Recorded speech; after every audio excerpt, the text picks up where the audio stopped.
Alright guys, pardon the mess, but this is kind of my workspace right now for the heater box. What I got here is I have the top torn apart, and this is an aftermarket evaporator.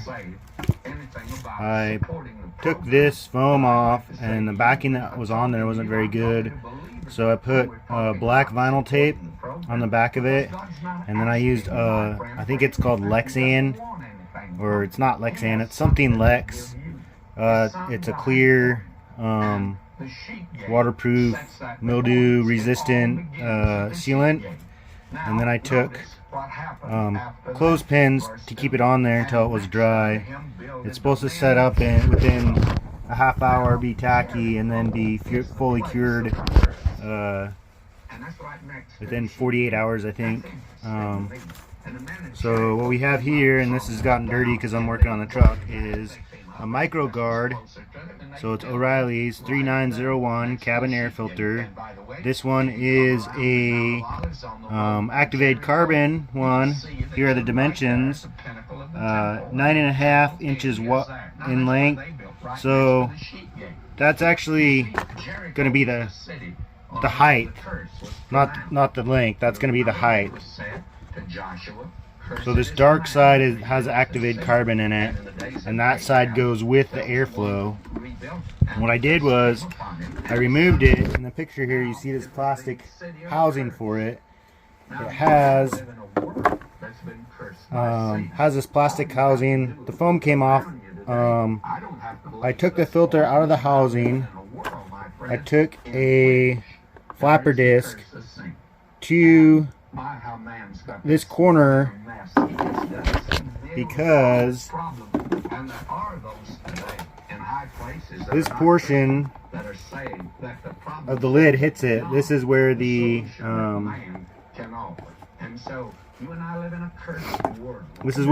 vacuum servo motor is. Vacuum solenoid, vacuum servo. I marked mine with the colors because I've had this out so many times. To clean it, to replace the AC evaporator, I marked mine to where I know where they are. We got brown and red. You have another one way over to the driver's side. That's a different vacuum controller. We got the two beneath the dash are the brown, the red. They're on the lid. We got dark green and light green. And those are the colors of your vacuum tubes. So just a little FYI, but just mark things as you take them apart and you won't be confused. So then we got back to the size, we got 10 5/8 of an inch. So the 10 5/8 of an inch is the width here from left to right. The 9, I may have misspoke earlier, the 9.5 in the length is actually the height. This says height. This is how O'Reilly's and other manufacturers describe their filters based on the orientation to the ground. So this one actually goes in like this. Well, it'd actually be this way, I believe. So it goes in like this, so that's why they say that this is the height. But since we're turning it a different direction, that becomes the thickness of it, or the width. So I trimmed it out of the filter housing, like that filter housing that comes with the filter, and then I cut the top pleats off because they had that carbon dropping everywhere. This is out of a Kia Amante. Kia Amante. I think that's how it's pronounced. But anyways, what we're going to do here is we're going to bend these pleats back up, try and get them to seal as close as we can. It doesn't have to be perfect. This isn't Project Make It Perfect. This is Project Make It Better. Make it better. Project 50K plus $1. Because if I was working this whole time, I probably would have made 50K plus $1. Plus $1 came from the Facebook post that I made. That I took a picture in the cab and posted a funny post about it, and then after I painted the back of the cab, then I was like, oh, now it's worth $50K plus $1. So this has now been categorized as Project 50K plus $1. So this AC evaporator, I don't know the exact brand of it. I got it from Max Radiator out of Portland, Oregon. I don't know if there's a difference between the intercooled trucks heater box and the non-intercooled. I believe they're the same, but this is an AC truck. So if you don't have AC, your air box is going to be different, your fan's going to be different. So we got that to fit in there. So I'm planning that this is where the lid is going to sit nicely, and hopefully it does. If it doesn't, I'll have to trim some more. Sorry for the videography. I need to get some sort of camera mount or something. I haven't invested any money into it because I'm trying to get the truck back together. So hopefully that will be not too much farther down the road. I think we got it. I think that's it. I got the clean out here. I'm just kind of sticking my hand in this vent over here, this vent hole, and feeling where if it's going to hit or not.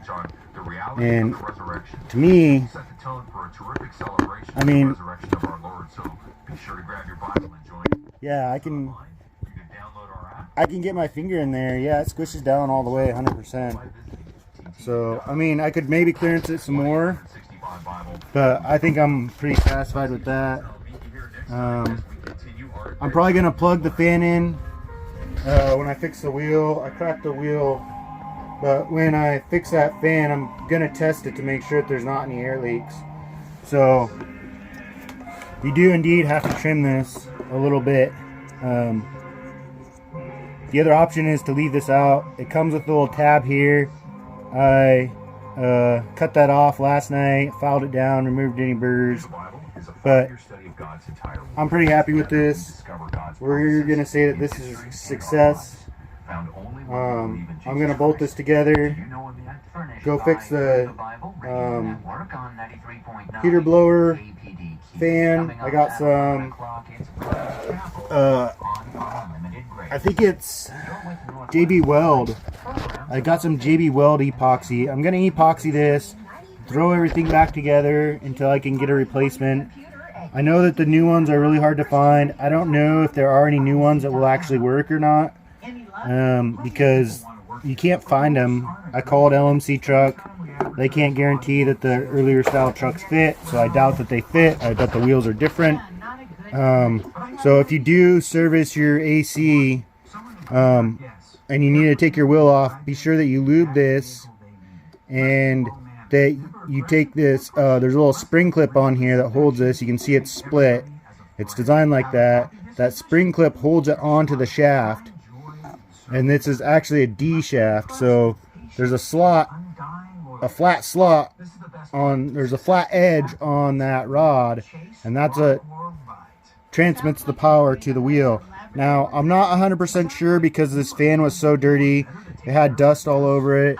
It had what looked like to be graphite from the motor brushes all over the back.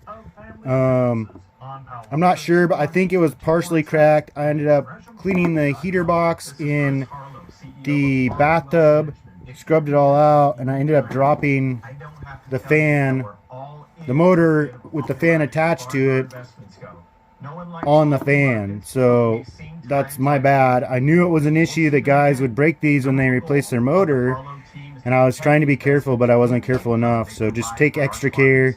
Don't set it up on anywhere where it can fall down. I'm going to clean this up some more because my plan is to epoxy both sides of it before I throw it all back together. But I think that's about it. I probably over-explained it more than once. If you hear the radio in the background, hopefully you can hear me okay. It's Good Friday today, Friday before Easter, so I was listening to James Vernon McGee on 93.9. That's the local Portland radio station, the Christian channel. He does a program called Through the Bible, and it's pretty interesting. He has a pretty unique voice, and he has a pretty plain, straightforward way of explaining scripture as he reads through it. So if you've never heard the word, or it's been a while since you listened to anybody, go ahead, pull him up. James Vernon McGee, Through the Bible, on Spotify. Yeah, that's just a little shout out. So I hope everybody had a good Easter weekend. I think that this is probably going to be posted after Easter. Go ahead and like or subscribe, share my video. I'm also on Instagram as The Wandering Millwright. So yeah, give me a follow, like, subscribe. Alright, so heater box is in but not bolted in. So I am making progress. You can see that my filter's in there. I'll probably update that photo tonight, or that video tonight. I probably should replace this foam here, but I kind of just want to get it done. I'm constantly stuck between doing the most that I can and doing just enough to where I can get the truck back together. Alright, so this Lexel is the stuff I use for the foam in the heater box. Says tough elastic sealant for every job, sticks to wet surfaces, sticks to almost anything. Cured sealant is mildew resistible and paintable. This is the JB Weld plastic weld quick stain epoxy. It was like $8 at Walmart. Dries to translucent yellow. I used this versus the Gorilla Glue because it was compatible with more plastics. And then what I did here was I tied this paracord around it so that it'll keep tension on the crack here.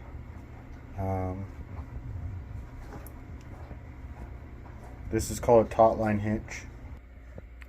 It's a JB Weld 2-part epoxy that I used, a new 1/2 inch spring clamp from the parts store. It was 69 cents. I test ran it. It doesn't seem imbalanced at all. So these fan wheels, some people call them scroll cages or squirrel cages or blower motor fan, whatever. Well, they're really hard to find new. I imagine that this was a Dodge manufactured part, and so the tooling for it is gone, but I don't know that for sure. A lot of other auto manufacturers, they supply the fan with the wheel with the fan. So if you do have one that cracks on you, you can epoxy it.